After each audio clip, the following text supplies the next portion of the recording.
Assalamualaikum warahmatullahi wabarakatuh. Perkenalkan, saya Adisti Wayansari dengan NIM 41014216160 dari Prodi Pendidikan Matematika. Di sini saya akan memaparkan mengenai materi literasi digital dan kemanusiaan.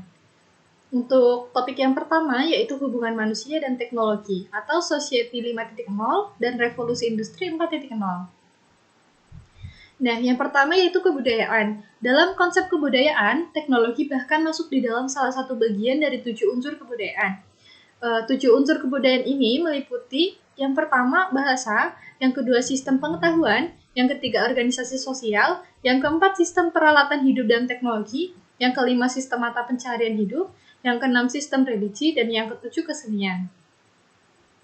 Menurut Paul Wedeford, teknologi yaitu ilmu terapan yang telah dikembangkan lebih lanjut dan memiliki perangkat keras dan perangkat lunak yang merupakan manifestasi kekuasaan terhadap alam manusia dan kebudayaannya. Nah, selanjutnya yaitu unsur teknologi. Unsur teknologi ini dibagi menjadi 8, yaitu alat-alat produktif, senjata, wadah, makanan dan minuman, pakaian dan perhiasan, tempat berlindung dan perumahan, alat-alat transportasi, dan alat-alat komunikasi. Selanjutnya ada Society 5.0, yaitu dimulai dari 1.0 kemunculan umat manusia pada masyarakat pemburu, yaitu hidup berdampingan dengan alam. Selanjutnya 2.0 sekitar 13.000 Masehi pada masyarakat agraris, yaitu pengembangan sistem irigasi dan perkembangan pemukiman. Kemudian dilanjut pada 3.0 pada awal abad ke-18 pada masyarakat industri, yaitu penggunaan mesin dan produksi massal. Selanjutnya 4.0 akhir abad ke-20 yaitu pada masyarakat informasi, yaitu penggunaan komputer dan teknologi informasi. Selanjutnya 5.0 yaitu awal abad ke-21 pada masyarakat super cerdas. Selanjutnya ada revolusi industri. Nah, revolusi industri ini dimulai dari 1.0 sekitar 1784 dengan penemuan mesin uap. Periode ini ditandai dengan mekanisme industri, penggunaan mesin uap, dan alat peinstalan mekanis.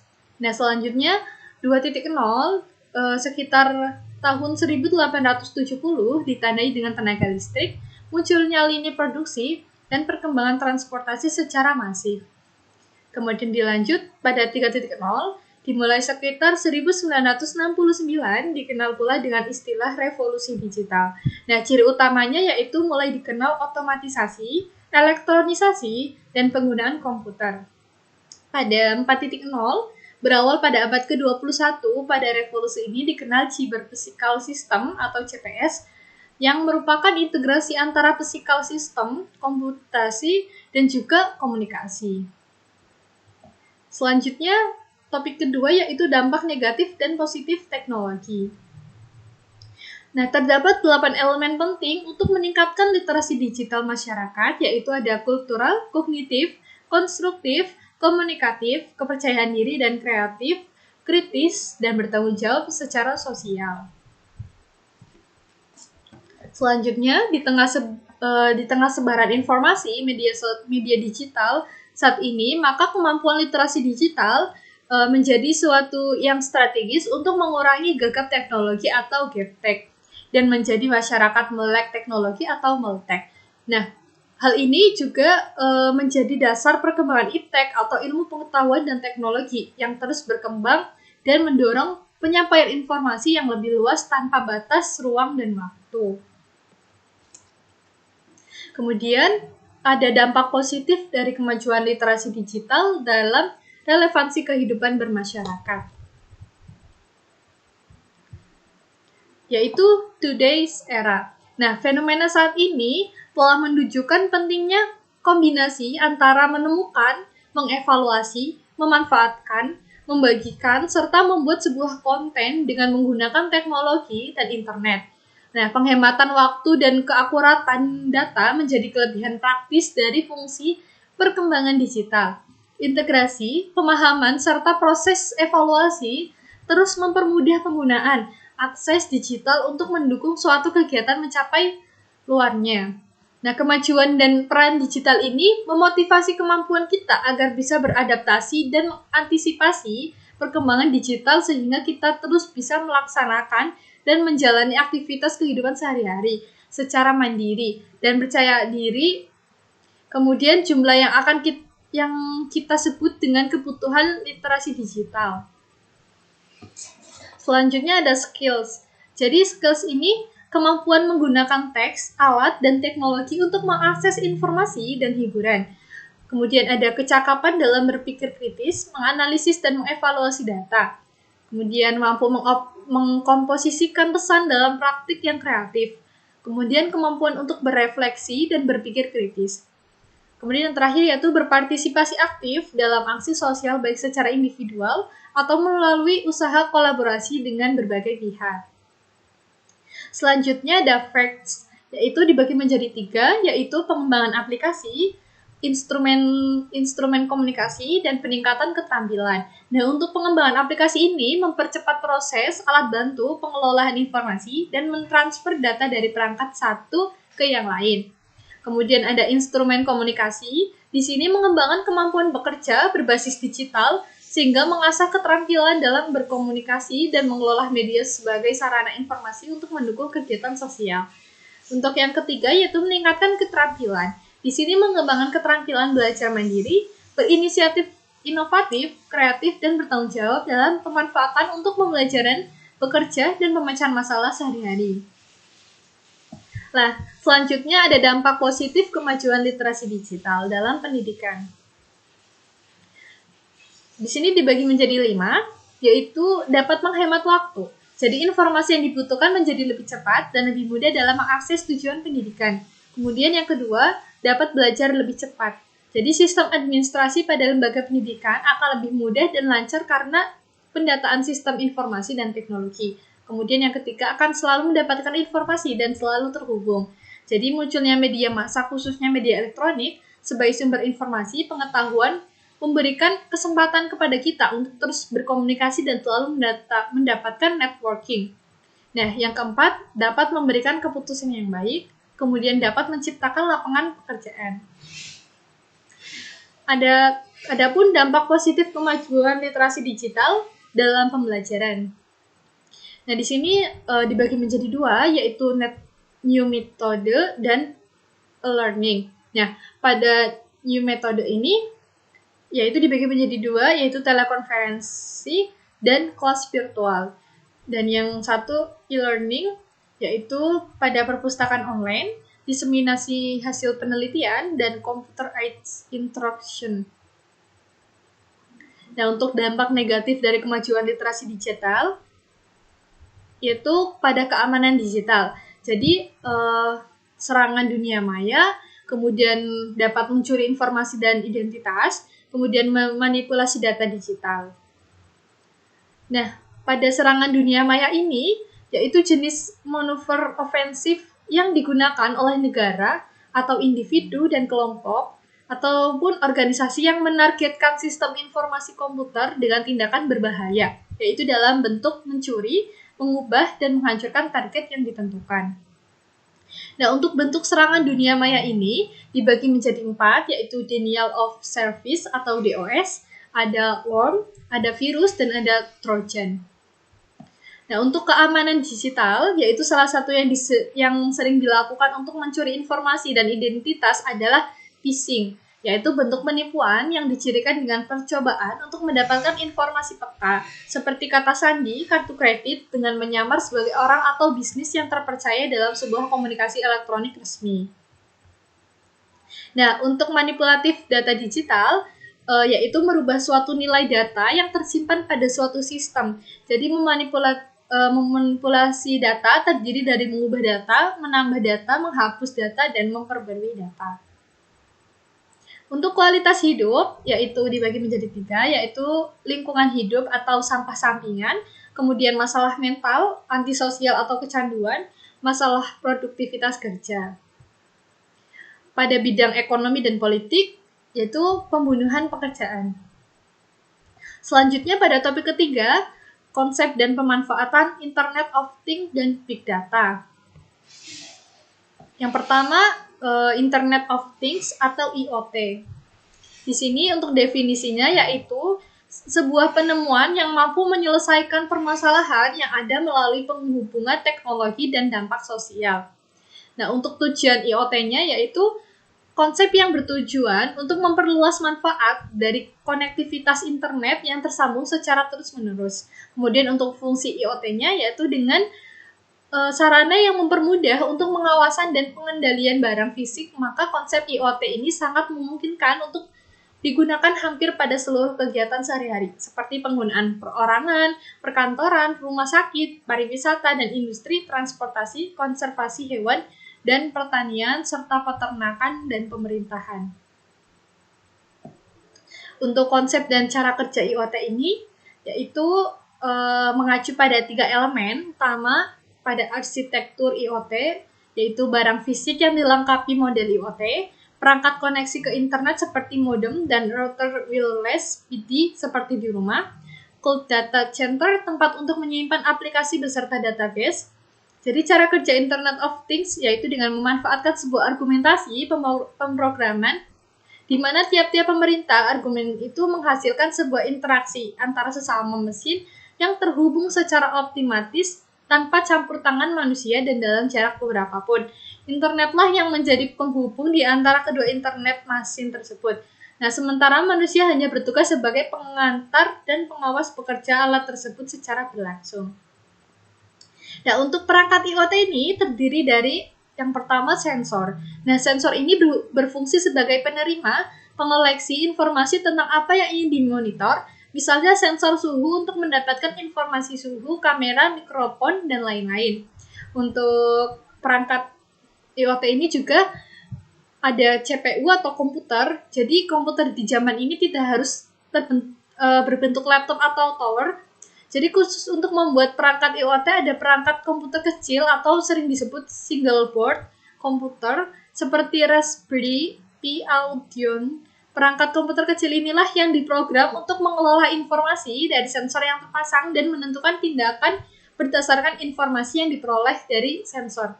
Nah, CPU juga bertugas sebagai pengelola data yang nantinya akan dikirim ke perangkat lain untuk diolah. Kemudian ada sistem operasi.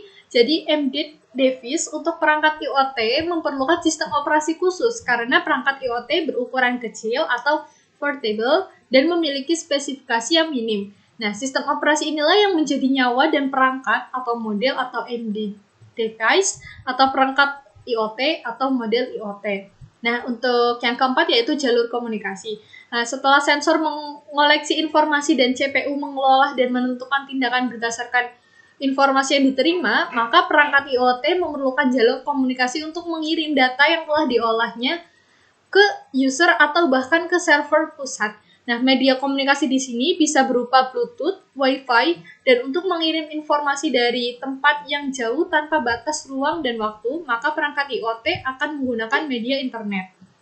Kemudian yang kelima yaitu keluaran. Nah, keluaran di sini merupakan action dari program yang terpasang di CPU, serta mengirim informasi ke pusat server jika memenuhi kondisi tertentu, atau menggerakkan motor, menyalakan lampu, membunyikan alarm, menampilkan data di layar, dan lain sebagainya.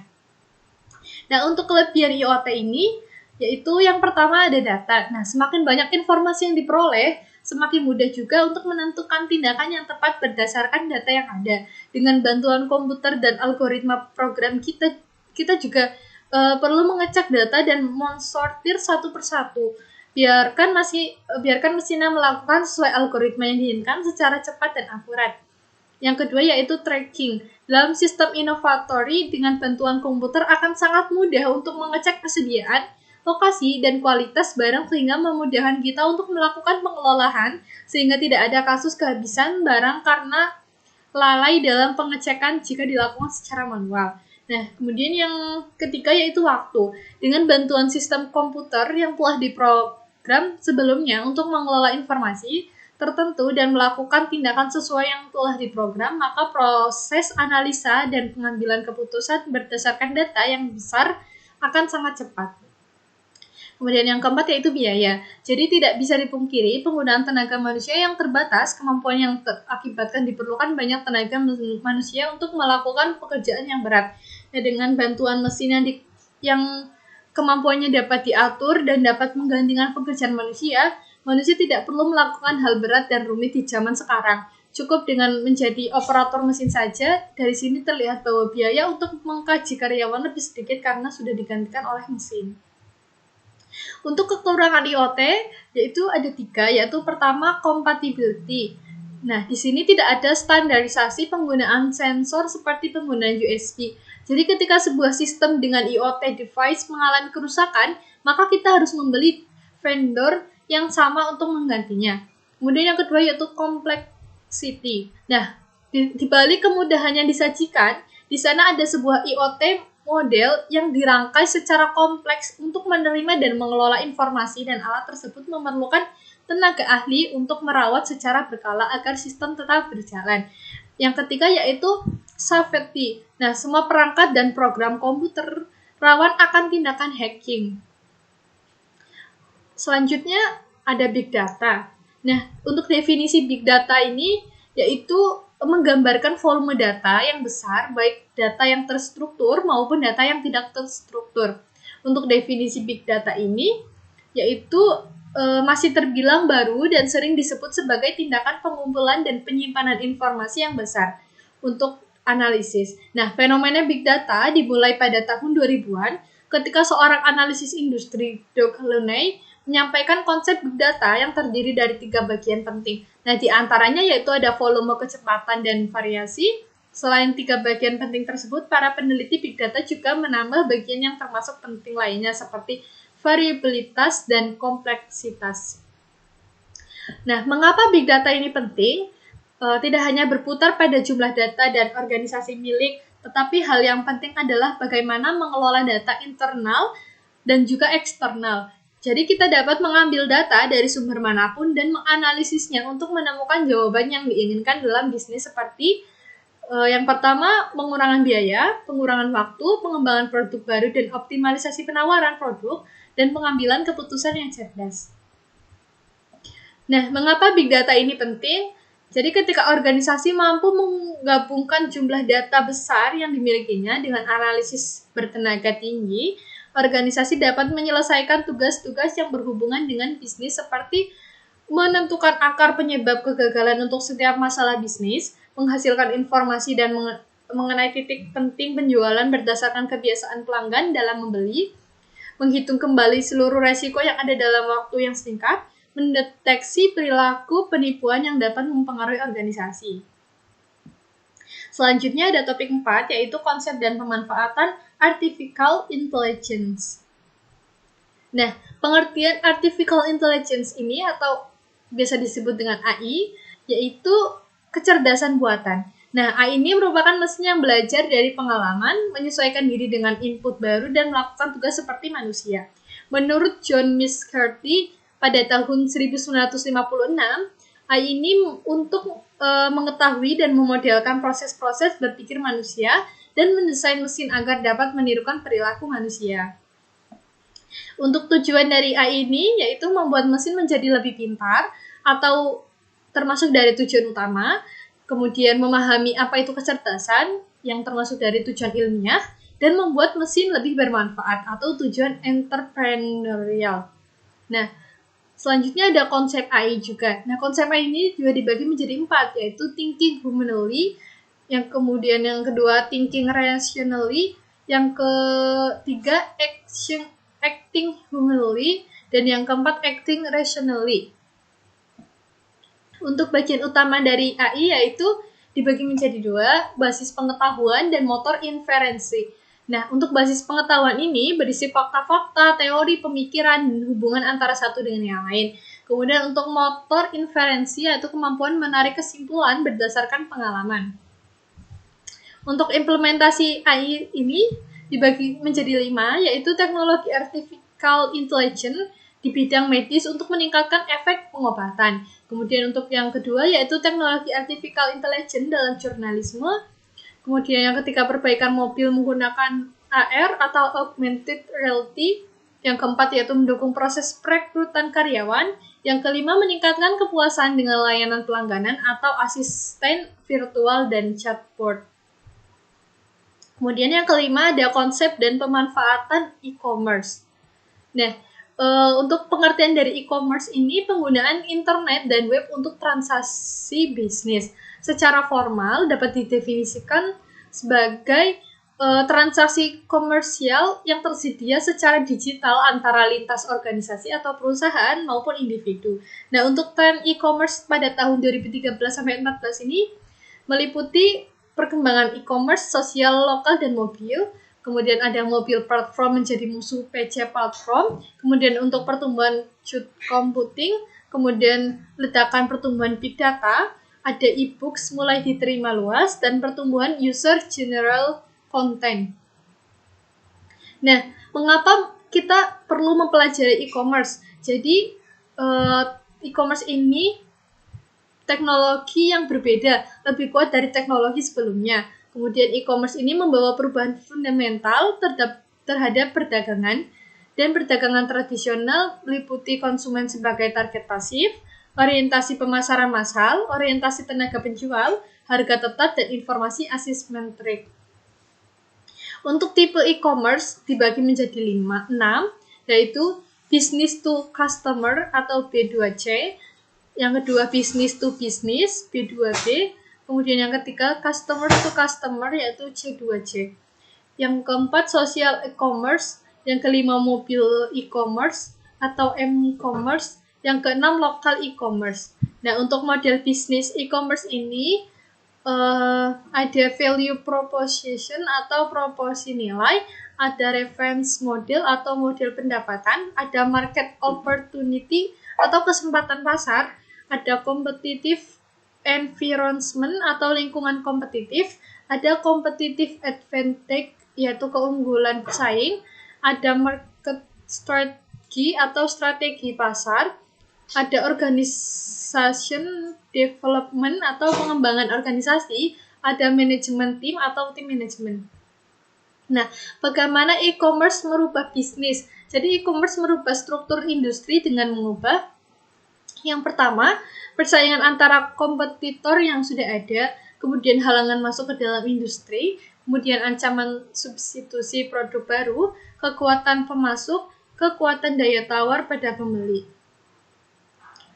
Ada topik ke-6 yaitu etika dunia siber.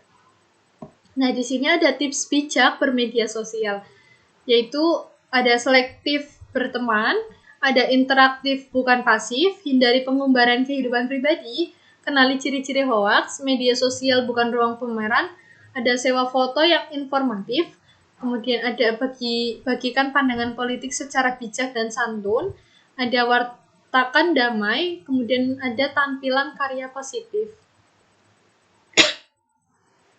Selanjutnya ada etika dalam dunia siber. Nah, yang pertama yaitu hargai orang lain. Selayaknya di dunia nyata, kita juga harus menghargai orang lain di dunia siber. Yang kedua, apa yang kamu posting merupakan cerminan diri dan pribadi kamu. Jadi, pikirkan segala sesuatunya sebelum kamu mengunggah tulisan, foto, video, dan sebagainya di internet. Yang ketiga, jangan mengunduh konten bajakan di internet. Hargai hak kekayaan intelektual orang lain, hanya unduh dan bayar konten dari sumber yang terpercaya. Yang keempat yaitu hargai privasi dirimu dan orang lain. Jangan umbar data pribadi di internet dan minta izin jika kamu mengunggah foto atau data pribadi yang lain di internet. Nah, kemudian yang kelima, berpikir kritis. Informasi yang bisa kita dapatkan dari internet sangatlah deras. Oleh karena itu, kita harus berpikir kritis untuk dapat menapis mana informasi yang benar dan salah. Kemudian ada dampak positif dari penggunaan sosial media, yaitu ada 5. Yang pertama, untuk menghimpun keluarga, saudara, kerabat, dan tersebar. Yang kedua, sebagai media penyebar informasi. Yang ketiga, memperluas jaringan pertemanan. Yang keempat, situs di jaringan sosial membuat kita menjadi lebih bersahabat, berperhatian, dan empati. Yang kelima, sebagai media promosi dalam bisnis. Untuk jenis-jenis platform media sosial, salah satunya yaitu konten komunitas, yaitu seperti YouTube. Nah, YouTube ini sebuah situs web video sharing atau berbagi video populer di mana para pengguna dapat memuat, menonton, dan berbagi klip video secara gratis. Kemudian ada social networking status, yaitu contohnya seperti Facebook. atau sebuah layanan jejaringan sosial yang diluncurkan pada Februari 2004. Kemudian ada collaborative project seperti Wikipedia atau Encyclopedia kolaboratif di mana semua orang bisa menulis, mengedit, dan menambah isinya. Nah, untuk blogs and microblogs yaitu seperti Twitter. Jadi menjadi salah satu media sosial yang paling banyak digunakan. Aplikasi yang sederhana hanya dengan mengupdate status menjadi daya tarik para penggunanya. Ada 8 jenis media sosial. Yang pertama adalah relationship networks, ada media sharing networks, ada online review, ada forum diskusi, ada social publishing platform, ada bookmarking sites, ada internet-based network, ada e-commerce. Nah, untuk topik yang ketujuh, yaitu aturan hukum tentang informasi dan transaksi elektronik. Bagaimana aturan tentang informasi dan transaksi elektronik? Menurut Undang-Undang Nomor 11 Tahun 2008 tentang ITE, JO Undang-Undang Nomor 19 Tahun 2016 tentang perubahan Undang-Undang Nomor 11 Tahun 2008, yaitu yang memuat undang-undang ini berlaku untuk setiap orang yang melakukan perbuatan hukum sebagaimana diatur dalam undang-undang ini, baik yang berada di wilayah hukum Indonesia maupun di luar wilayah hukum Indonesia, yang memiliki akibat hukum di wilayah hukum Indonesia dan atau di luar wilayah Indonesia, dan merugikan kepentingan Indonesia. Pasal 2 Undang-Undang ITE.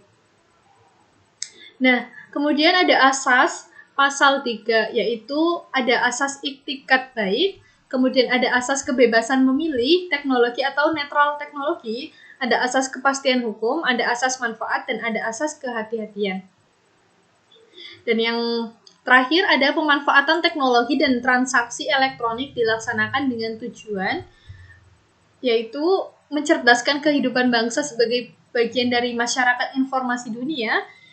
Yang kedua, mengembangkan perdagangan dan perekonomian nasional dalam rangka meningkatkan kesejahteraan masyarakat. Yang ketiga, meningkatkan efektivitas dan efisiensi pelayanan publik. Yang keempat, membuka kesempatan seluas-luasnya kepada setiap orang untuk memajukan pemikiran dan kemampuan di bidang penggunaan dan pemanfaatan teknologi informasi seoptimal mungkin dan bertanggung jawab. Yang kelima, memberikan rasa aman, keadilan, dan kapasitas hukum bagi pengguna dan penyelenggara teknologi informasi. Sekian yang bisa saya sampaikan. Kurang lebihnya mohon maaf. Apabila ada kata yang tidak berkenan, mohon dimaafkan. Wassalamualaikum warahmatullahi wabarakatuh.